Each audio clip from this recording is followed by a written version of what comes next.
So from your talk, I gathered that a big problem you have is the government representing the will of the people, and you believe it should do a better job at that, correct? If you say that, how can you support Donald Trump when he has lost the popular vote twice? Because we don't elect presidents using the popular vote. Okay, makes sense. No, it's okay. You got to follow up. Okay. Give her a follow-up. Yes, but you said you have an issue with the government not representing the will of the people. So if you personally have an issue with that, then why do you support him if that is not the will of the people? Right. So will and majority are two different things. Right? So are we a democracy? You're not here. Are we a democracy? Should we be? No, but are we? Why should we not be? Is that not a core fundamental point of American society? No. Wow. Has democracy appeared anywhere in the Constitution?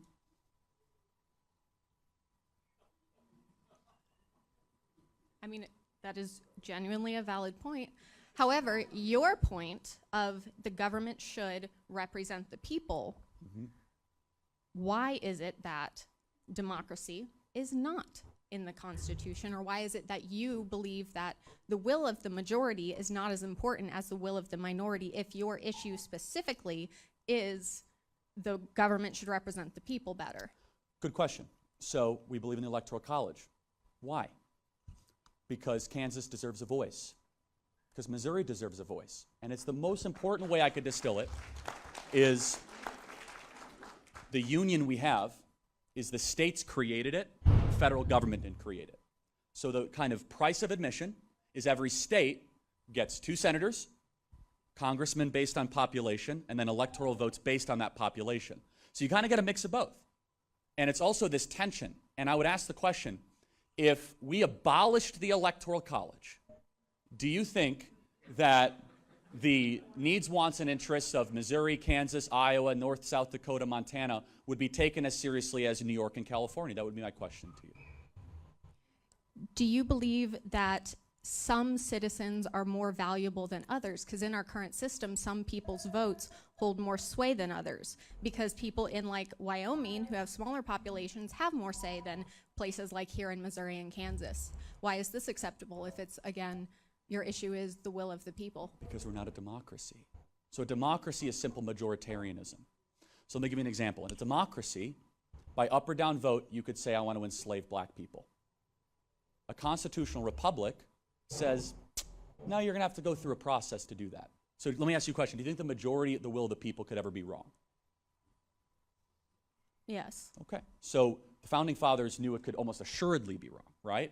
So the system of a republic versus a democracy is it has to be slow and arduous and intentional because it has a preference on liberty, right, not on free stuff. And so over a period of time, how do you best protect liberty? Well, you got to spread over all the representation over space and time, right? So you do it over a lot of states, a lot of square miles, a lot of acreage, and it takes a lot of time to take over the federal government, right? You have to win an election, and then an election, and election. It's not impossible. We eradicated slavery. We gave women the right to vote. So it's possible to get change done. But the founding fathers were less concerned about getting progress done really quickly, and they were more concerned with the government doing bad stuff too quickly. Does that make sense? But that is not what you said. You said that your specific problem is the government does not do the will of the people. Why is it that your will and what you want is more important than that of the majority? Well, it's not my will. It's the framers and the system we have. But to answer your question, I believe the best way to determine the will of the people is through states' rights and states' directives. If Kansas wants to say, hey, we can have decentralized gun laws or school choice, God bless Kansas. And so the question is not, it's national will also versus state will, right? So we have to recognize that the values of someone in Kansas, in Manhattan, Kansas, is a lot different than the values of someone in Manhattan, New York. It's a lot different. And so through a democracy, it'd say, hey, the people of New York City want to have firearms confiscated. I don't think that dog's going to hunt in Manhattan, Kansas. Well, Kansas State University, so I don't know. But it allows, answer your question, it allows people that disagree with one another to live in the same nation. You see, a Republican-style government, small r, allows people that might agree on almost nothing to still engage in self-government while still having a national project to participate in. So to clarify it even more, it is a question of the consent to the governed. If it was just a democracy, it would be an up or down vote on every single person, and that's it. The Founding Fathers saw that fail time and time again. Athenian democracy, people just vote themselves stuff. So they said, we have to have some sort of system that realizes that if men were angels, government would not be necessary, but men are not angels, so we got to create some sort of government. Federalist 51, as Madison said. So we got to figure this out.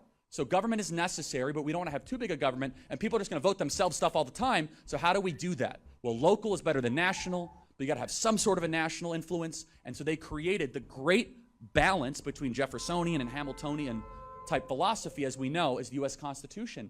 And the one thing they all agreed on, though, is human nature. They knew that absolute power corrupts absolutely, and that people were likely to abuse it. So I would just kind of counter by saying the will of the people can be best expressed through a multi-state project. For example, I believe an election is much healthier and much more representative by requiring candidates to go to Iowa, Ohio, Michigan, Pennsylvania, and not just spending time on the coast. Because you know why? It might seem as if, oh, we don't need those flyover states. We don't need them. First of all, that's arrogant, prideful, and wrong. How exactly are you going to feed your family, and where do you think the breadbasket of the world comes from? The founders saw ahead, and final thing I'll say is this, is that it was Hamilton or it was Madison that said, we cannot have the tyranny of the cities over the farmers. And that's built into our system. Thank you for being here tonight. I got to get to the next question. Thank you. So you believe your vote should be more important than others? No, I don't. In fact, if you want, first of all, the way you do senators is egalitarian. The way you do Congress people is representative population. And let me just reinforce this, which, again, California still has more electoral votes than Kansas. So there is a precedent, there is a weight on population. It's just done in the context of that every state gets a voice. For example, Kansas, South Dakota, Oklahoma don't get merged in just because they all look the same from an airplane you're flying by. It's a state with states' rights, its own government, its own constitution. So to push back, it's not as if population means nothing. Is that population is factored in to a national project. And I'll just say one final thing on states. You go through COVID, Europe, they had one decree, every part of Germany, Belgium, France did the same thing. These laboratories of democracy that continually happened keep us freer. And you have a state rights project or you have a national project. The states' rights project has kept us freer, has kept people more prosperous, because if you don't like your government, you're closer to it and you can make changes and adjustments. Thank you. Got to get to the next question. Thank you. Got to get to the, I'm sorry. I got to get to the, thank you. Thank you. I got to get to the next question. Why are some votes more important? I heard you out. Thank you very much. That's not the question. More vote. So, hey, do you live in Kansas or Missouri? Because guess what? In Kansas, you actually have a bigger voice than some people in California, hilariously. Because states have rights. Because I got to get to the next question, but I don't think you're hearing what I'm saying. Thank you very much. Thank you very much. We got to get to the next question. I think I love this debate, you understand, because I stay in a continent whereby we practice more of democracy, and I've not seen democracy help anyone, because what the leaders do is go to the states that have a whole lot of population, try and entice them to vote for them. And when they are able to win the votes there, they don't care about those states with lower population or those states that are not really producing well or providing for the country, you understand? You know, there are some states that the country get their money from. Let's say a state like in Nigeria, a state like Delta State, Lagos, you know, they get their money from those states because they know that Delta State have oil, Port Harcourt, you understand? Lagos State have, you know, refinery and seaport. So they try to focus more on those states. And we have states with large population like Kano and some other states like let's say Kaduna. So that is I think that is where Charlie is going to. Charlie is feeling like you don't need to prioritize states with large population, then try and win your vote and forget about states with lower population. So you have to bring everyone in on it. You understand? Instead of you prioritizing a particular set of people, make sure that everyone is, involved in it. And I think that is why in America some states have higher votes than other states. And I think that is a good way of doing it, to bring everyone involved. And I agree with their method because it has been working for them. Whoever becomes the president, no matter what you bring on board, it's always for the betterment of America. That is the truth. You can disagree with me anyhow you want, but check the leaders that have ruled America. Whatever decision they take, whatever thing they do, is for the betterment of America.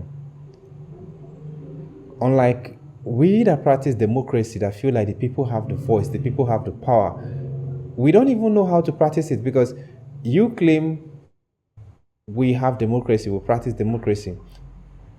You don't allow us to protest when we feel like we are oppressed. When you try to protest, they silence you by bringing up police, preventing you, arresting you, and you say we practice democracy. That is to me, I feel we don't have the voice, we don't have the free speech. They only feel like we have the vote when it's time for election. And after that, everyone should go back to their house. You can't speak out, which is really, really bad. Anyway, I love this, and I think I get where the lady's coming from. How, she feels like everyone should be treated equally.